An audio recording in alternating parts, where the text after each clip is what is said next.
நாட்டு அமைச்சர் கருணாகரன் நான் இருக்கும்போது இந்த பெண்ணை யார் கொலை செய்திருப்பாங்க?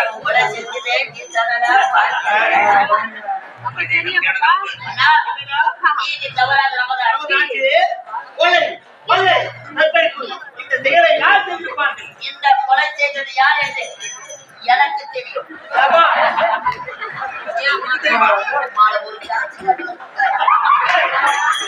இந்த பெண்ணை கற்பழித்து கொலை செய்தது யார் உனக்கு தெரியுமா?